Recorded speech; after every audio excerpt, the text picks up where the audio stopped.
Bonjour à tous. J'inaugure donc une nouvelle série de vidéos sur certains sujets, des vidéos assez rapides, mais qui vont peut-être vous donner des indications et vous faire réfléchir sur des choses qui sont quand même importantes. Aujourd'hui, je vous parle d'un sujet qui est fondamental, dont on parle de plus en plus aujourd'hui, qui est très problématique, qui s'appelle le burn-out ou le surmenage en français. Le surmenage, c'est véritablement, on va dire, le mal de notre époque. Et il est dû à plusieurs facteurs. Il y a d'abord véritablement un facteur social, c'est-à-dire que la société en tant que telle, en fait, met sous pression les personnes, hein, enfin les gens, quoi, hein. Met sous pression tout le monde et en fait, on en veut toujours plus, on veut toujours plus de résultats. Pour faire un parallèle avec les 8 circuits, c'est comme si le deuxième circuit, donc le circuit de l'émotionnel, le circuit du mouvement, le circuit de l'expansion, est en sur-régime. Sur-régime, ça veut dire qu'il fonctionne de façon beaucoup trop excessive. Il monopolise l'attention au détriment des autres dimensions. Et donc, quand ce deuxième circuit est en sur-régime, la personne ne se met pas de limite, a besoin d'en avoir, elle en veut toujours plus en fait. Il y a un véritablement un état de gonflement, quoi, mais un gonflement en termes de résultats, en termes d'activité, il n'y en a jamais assez. La société en tant que telle enfin notre société en tant que telle aujourd'hui moderne est véritablement basée là-dessus, avec notamment des concepts comme la croissance, voilà. On veut toujours optimiser de plus en plus les choses et avoir toujours plus de résultats avec les mêmes moyens. Et c'est problématique. Et c'est vrai que du coup, pour les individus, eh bien, qui travaillent pour des entreprises qui subissent la pression, c'est assez compliqué. Alors il y a des solutions. La première des solutions, c'est dès que les premiers signes de surmenage arrivent, fatigue trop importante, surréaction émotionnelle. Quand on sort du travail, on continue à penser au travail tout le temps, tout le temps, tout le temps. On a l'impression d'avoir ce cheminement dans la tête qui continue. C'est un espèce de brouillard quoi, qui est tout le temps là. La nuit, on a du mal à dormir, ou alors on fait des rêves. Alors que si on commence à rêver de son travail, là, faut vraiment agir quoi. Voilà, il y a un certain nombre de signes comme ça qui sont donc des signes d'un burn-out en préparation, quoi. Donc, on va dire, ce sont des signes de pré-burn-out.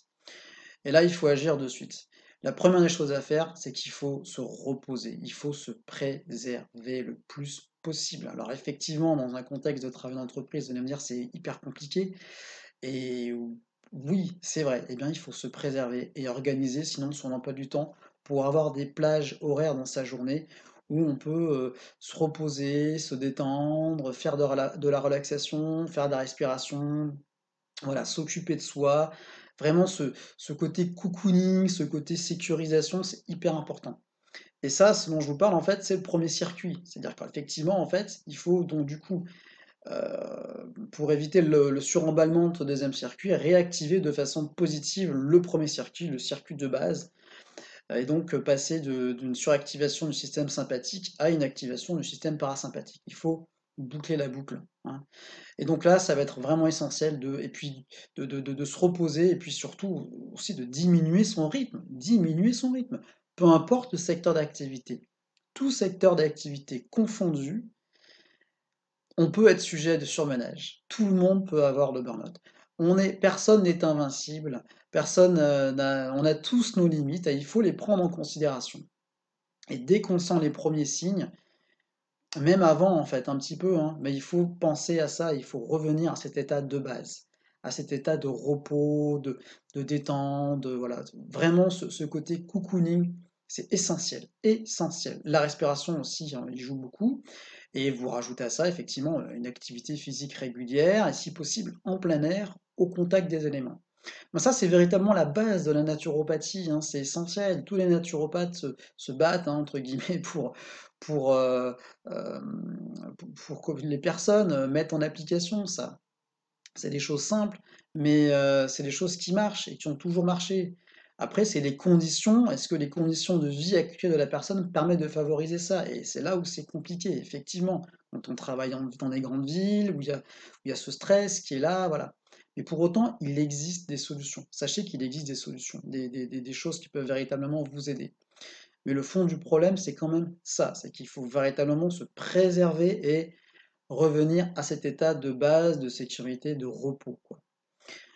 À côté de ça, bien entendu, dès que les premiers signes arrivent et que vous savez pas quoi faire et que vraiment vous sentez la panique ou les émotions trop fortes, ou vous sentez que vous allez craquer, quoi, eh bien, n'hésitez pas à aller dans une parapharmacie, aller dans un magasin bio, aller dans ou un autre magasin spécialisé, prenez des plantes adaptogènes, rhodiola, éleutérocoque, ginseng, même ashwagandha. À vrai dire, peu importe, entre guillemets, la plante adaptogène, elles sont toutes efficaces. Après, on peut rentrer dans la subtilité hein, de leur champ d'application. Et à côté de ça, de ces plantes adaptogènes, eh bien, prenez du magnésium, vraiment allez-y, hein, prenez vraiment un max de magnésium, surdosé même, c'est pas très grave. Si vous en avez vraiment besoin, vous êtes stressé. Pensez aussi à toutes les vitamines du groupe B, donc la levure de bière va être intéressante, mais vous en trouverez aussi dans, par exemple la spiruline, voilà. Bon ça c'est véritablement pour pallier à l'urgence, quoi. Mais après, il faut travailler sur on va dire sur le terrain. Il faut travailler sur l'essence des choses. Et l'essence des choses, c'est d'abord pour moi un contexte global, un contexte de la société qui met sous pression les personnes. On en veut toujours plus, plus, plus, et on détruit la planète, en fait, dans un sens, en voulant tellement, quoi. Voilà.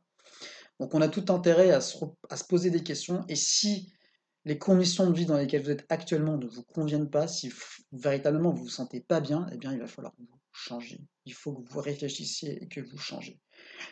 Et n'hésitez pas à consulter, à aller voir des praticiens ou à poser des questions ou même à, voilà, aller à la recherche aux informations, mais ne restez pas dans cette situation-là. Prenez les choses, prenez le problème à bras le corps. Il n'y a aucune situation où il n'y a pas une porte de sortie. Il y a toujours une porte de sortie. Voilà. Écoutez, j'espère que ça vous a intéressé. N'hésitez pas à m'envoyer des messages si vous avez des questions. Et bah, vous avez compris le message, hein. Ralentissez le rythme, reposez-vous et pensez à vous. Vous vous sentirez beaucoup mieux, beaucoup plus aligné et vous verrez, la vie est belle, hein. À bientôt. Au revoir.